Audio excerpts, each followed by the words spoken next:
what I was trying to get to. Well, that was a big fail. That was a big fail. You Should we tried. go on We to tried. another call? Yeah, let's do that. And then let's after this next call, let's talk about CMC for a sec. All right, sounds good. Yeah, this is Chad from Charleston here. Calling in. I'm excited and happy. Matt Rule has been fired. We just heard this one. Nothing against the guy, nothing personal. In fact, actually, I think he's a good guy, just not meant to be an NFL coach. I'm sure he'll get a good job in college and be fine. But moving forward, I really like the idea. I think we're going to fall down, have a top 1 or 2 pick. We're looking at a pretty good pace there. Hopefully, we'll sell some assets. I really would only keep Ikwanu and Horn. They would be my untouchables. Everyone else could be traded. We won't trade everybody, but Type McCaffrey, Moore, all those guys, sell them some way you can get something for them. Derek Brown, 50-50 on him, probably keep him too. But anyway, looking at coaching candidates, I'm just curious where everybody thinks what direction we'll go. I really, really like the idea of if we can get a number 1 or 2 pick, getting a quarterback there and bringing in Ken Dorsey from Buffalo, first-time head coach. Very risky, but I know the program he's been in. Smart guy, high level offensive coordinator. Anyway, just curious. That's a risky pick, but one that I really like and one that I think we should consider. Great show, guys. Appreciate it. I have a comment to make. I know a lot of people are on this sell, and that, I don't blame you, but here's the thing. What is the one thing we always complained about with Cam Newton? That we didn't put the weapons around him, right? So what you're asking for us to sell the farm is to take the weapons that we actually do have and then not have any of those weapons for a potential number 1 overall draft pick like CJ Stroud or any of these guys. I think right now you want to bring a team that has already got some cohesiveness with one another, bring them in, and then there's going to be it's when you look at the most successful franchises, most of them have built their team up and then introduced the franchise guy, right? You look at Patrick Mahomes, you look at Aaron Rodgers, Tom Brady for that matter came into a bit of a solidified situation up there in New England, right? There's so many things that I could see where the appeal is to let go of these guys, but at the end of the day, you're asking to just basically bank on the next guys being better than the guys we have now. And we know what we have with these guys. Like, getting rid of them is basically just a gamble in and of itself. We know we're going to need a new quarterback. Let's let that new quarterback come in here and turn this team into a playoff team, because right now we're not that far away, guys. We're not. We're a good coach, a good offensive coordinator, and a quarterback away. That's the bottom line. Yeah, I hear you, man. The Panthers Nation is split down the middle. Well, how We about really this? are. Let's talk about it in the most informed manner here. Is like, I think there's a difference between the full-on fire sale and trading away certain assets that could get you something right now where they're at their highest value at this moment and will give you a lower return in the future. Now, this is a name that I'm kind of with CK on this one. I kind of like I'm with White Chocolate Espresso, my bastard son, when it comes to Christian McCaffrey, is that I don't know. He's such a good player, and could be he's been the best player on our team when he's out there by far, right? Is that I don't know if you're going to be able, you kind of not stuck with him, like you've already paid him. So I actually think I don't think Derek Brown. I don't think any of the young players. Maybe Jeremy Chin, and I hate to say that, but just because he's going into free agency soon because he was a second-round pick, I think the real name is Brian Burns, and I know that's going to be people are going to be upset with that. But I think that you need to not think about who the player is at this moment, but are you going to sign them? Are you going to extend Brian Burns? That's the first question. If the answer is no, then you only get him from 1 year, more year at the most, right?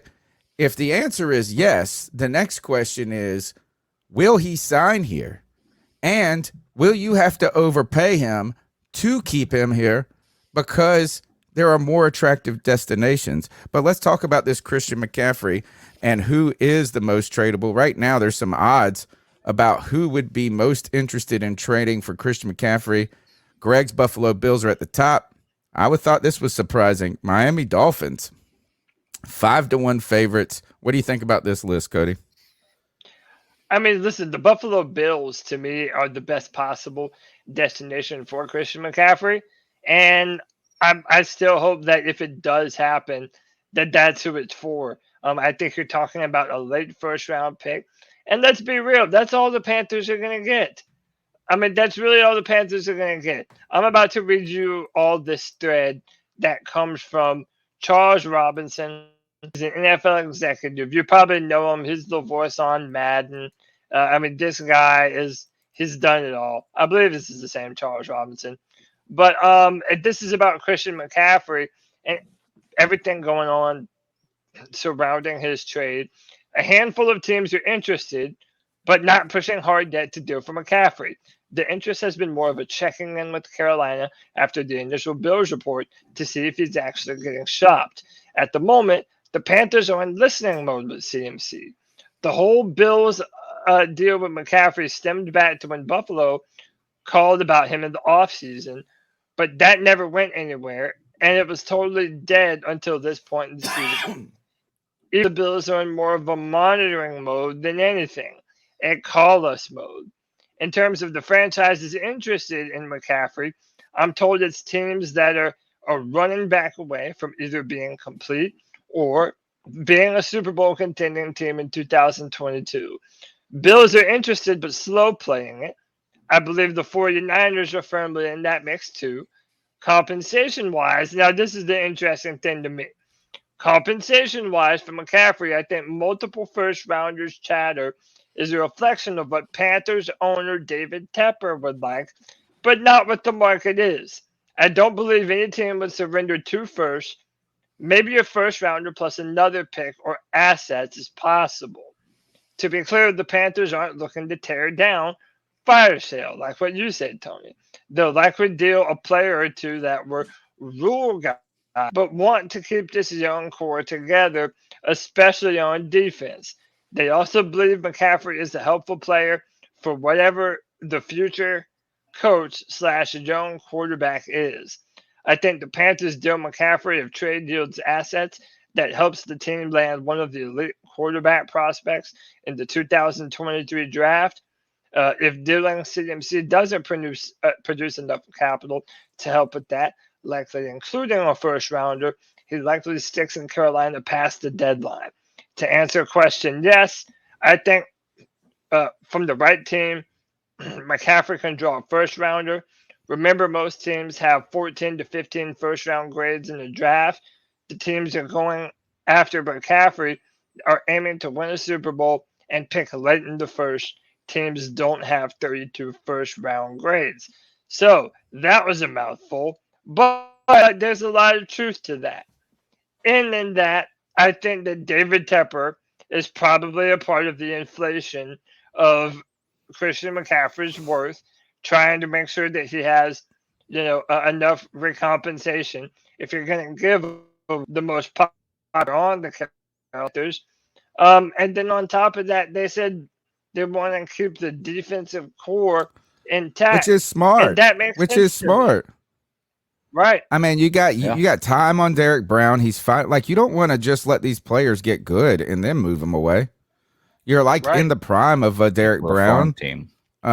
J.C. Horn. Those first round picks, those top talents right there, are the teams. You're not going to get as much for them as what they're going to give you, because the one thing about draft picks and assets is that it's also just potential. Right. It's not real and actualized potential until these guys produce. And how many are actual misses in the draft all over the board, right? So there's a risk to it. So you got to make sure that that risk is negated by the compensation that you're able to get. And if you got young players that are like top graded talents, you could build around that. You need to be thinking about people with contracts, people that you don't see a fit in the future. That's why Robbie Anderson can be moved, right? It's because the future there is not with Carolina. Right. So you'll see. We'll probably look at some of those players, but we don't really have a ton to offer people. That's the other thing. We don't really have a ton to offer unless you think that somebody wants Brady Christensen or something. None that Yeah. are worth high value that are not on